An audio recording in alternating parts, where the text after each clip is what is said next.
right, this is titled either For Jesus' Sake or For Jesus' Sake. I'm not sure which. All right. Jesus came to Japan transubstantiated as sake. Let me explain. They say, since every breath we take contains 25 sextillion molecular constituents of air, at least one in each inhale came from murdered Caesar's last breath, like dandelion seeds floating dispersed around the world ever since.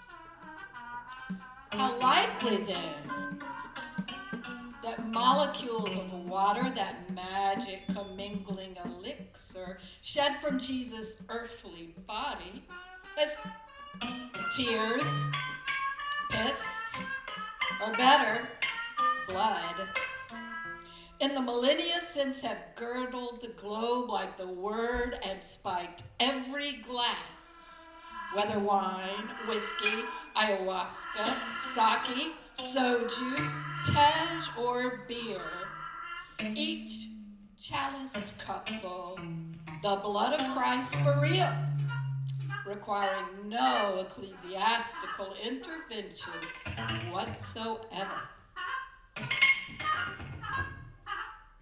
We who drink from a spring, from a crystal flute, a lead-soaked pipe, rain pooled in a leaf, mud puddles, or flower's nectar, will absorb, then exude that reformist rebel juice.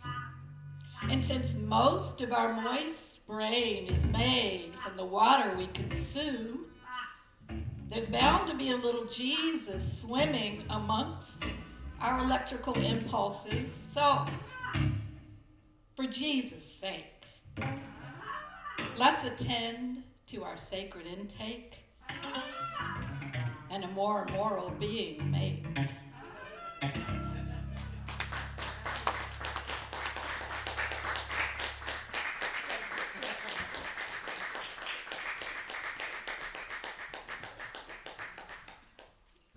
Okay, this one's about embodiment.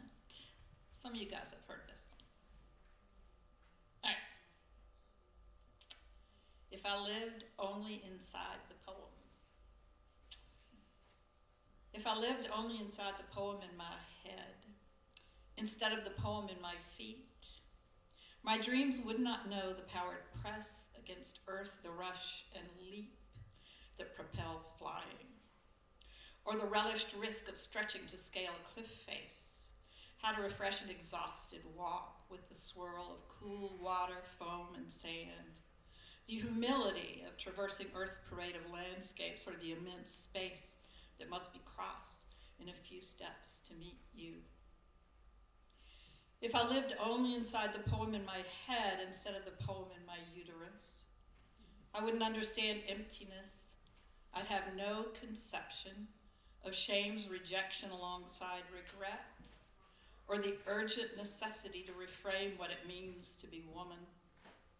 I wouldn't know yearning that subsumes all sense, the indomitable urge to care and carry, how to endure cycles of unavoidable pain, to bleed as a cleanse and begin again.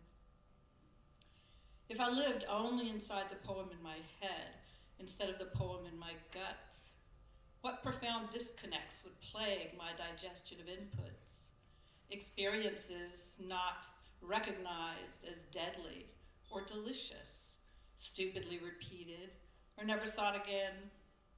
What hard life decisions would wander untethered, uncertain, never settling? And how would I know when I have or am enough? If I lived only inside the poem in my head, absent from the fullness of my flesh, assembling meaning would be elusive as eggshell scraps in albumin, slipping between my fingers, as haunting selkie songs obscured in sea winds and never deciphered by the landlocked, as a pattern of Pleiades above a city dimly seen only when regarding the surrounding dark, as holy words, not yet on the tip of my tongue.